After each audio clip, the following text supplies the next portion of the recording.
What are the problems with this? Well, one problem is human rights, page 793.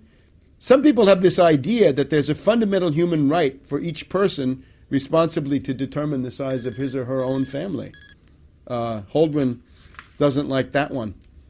Could this be done in the U.S.? Well, we have the Constitution. Holdren laments, and now we're on page 837. To date, there has been no serious attempt in Western countries, Europe, U.S., Japan, to use laws to control excessive population growth, although there exists ample authority under which population growth could be regulated. For example, under the U.S. Constitution, effective population control programs could be enacted under the clauses that empower Congress to appropriate funds to provide for the general welfare and to regulate commerce. So the Commerce Clause becomes abortion and sterilization. Or for the Equal Protection Clause of the 14th Amendment. So the idea is strip everybody of the right to exist under the 14th Amendment. Such laws constitutionally could be very broad. Indeed, it has even been concluded that compulsory population control laws, even including laws requiring compulsory abortion, could be sustained under the existing Constitution if the population crisis became sufficiently severe to endanger the society.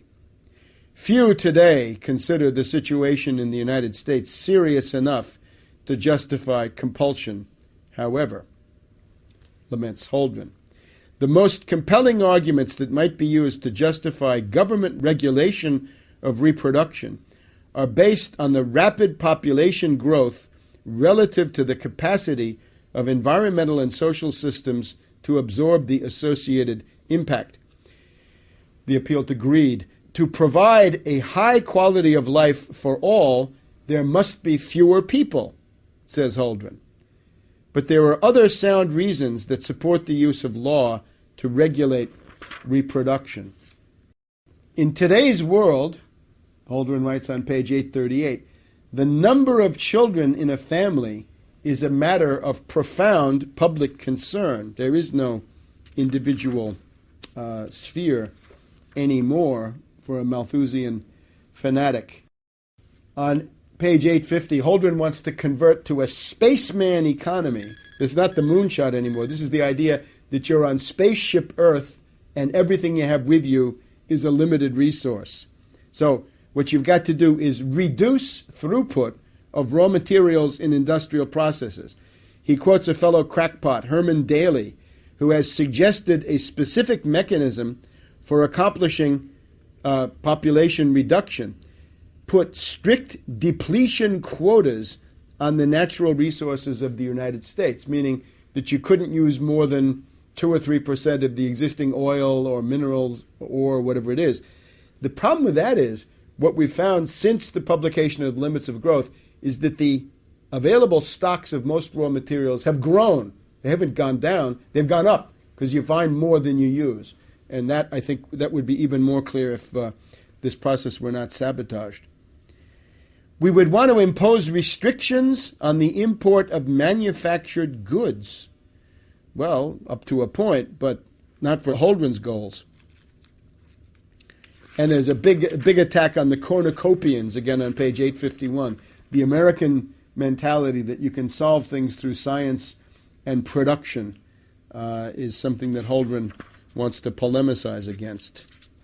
And that gets us then to his favorite theme, page 926, the de-development of overdeveloped countries. We've got to stop the less developed countries from imitating the growth path of the developed world. One key to saving world society lies in a measured and orderly retreat from overdevelopment in today's overdeveloped countries. That would be the U.S. A process we will label, for want of a better word, de-development. So if you thought your living standard was too low, Holdren is here to tell you your living standard is too high. You should be de-developed. World government, international controls, the global commons. The quote here is, mutual coercion mutually agreed upon, the New World Order. It has been apparent for some time that the nations of this planet cannot long survive, we read on page 939, cannot long survive without a system of worldwide controls for dealing with the ecosphere, the world economic system, and world economic growth. Such a system must be above all capable of resolving national differences. This is the basic conclusion of the distinguished professor of international law, Richard A. Falk, as he analyzed the situation, exemplified by the projections of alternative future scenarios. We might enter a plea here for surrendering some national sovereignty to a world government, but it's unfortunately clear that there will not be a supranational government in the foreseeable future. But now 30 years have gone by, and maybe this is within reach at the Copenhagen conference in December of 2009. So we get the U.S. environmental program. And again, in the conclusion, the summary of this is there are two factions on Earth. We have the cornucopians. We can call them the growthsmanship group. The moonshot mentality. Those are people who say science, technology, and industry can solve any problem with political will and the proper effort. And that's pretty much how humanity has survived up to now. But that's the wrong path, according to Holdren. We've got to become neo-Malthusians. On these points, says Holdren, we find ourselves firmly in the neo-Malthusian camp. And again, that's based on Bentham, Ortiz, and it's the basis, it's in turn of Darwin.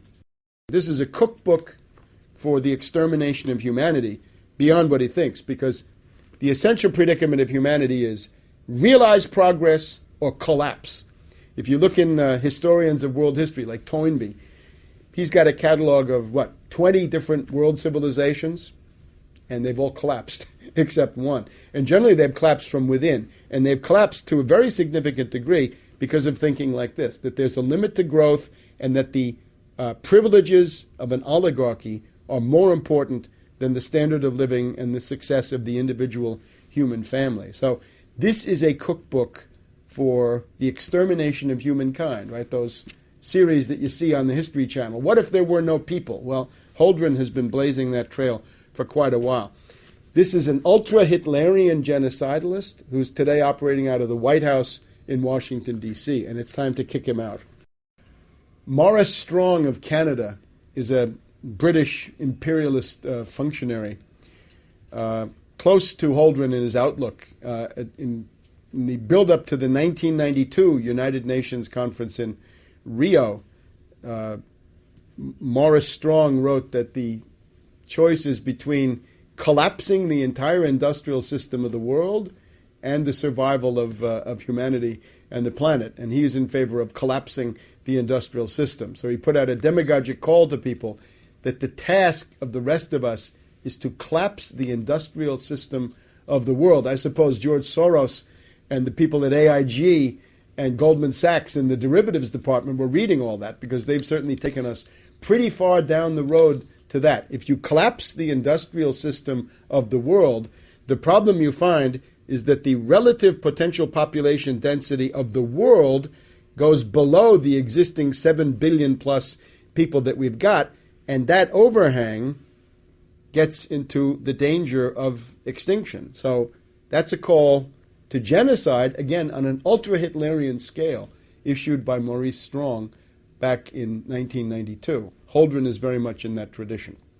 Ehrlich and Holdren and their ilk are crackpots, charlatans, and quackademics, in the sense that their method is fundamentally wrong. The predicament of humanity is that at any given moment in time, with the existing technology that you have, you face a finite world of natural resources, except that what you can use as a natural resource is already defined by the technology you have.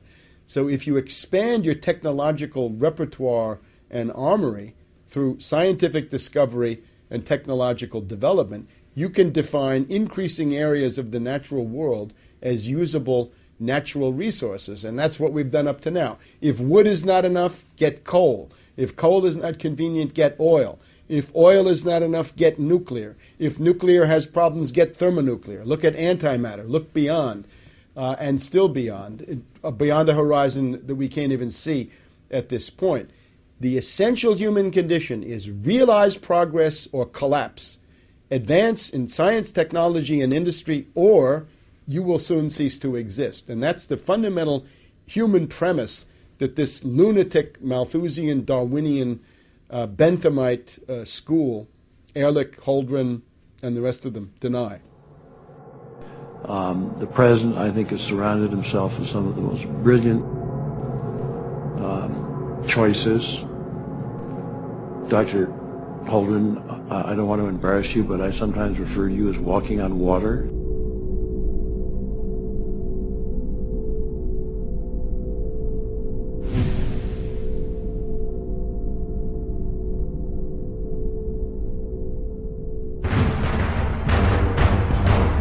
Ask yourselves, what are you doing in this time of great challenge?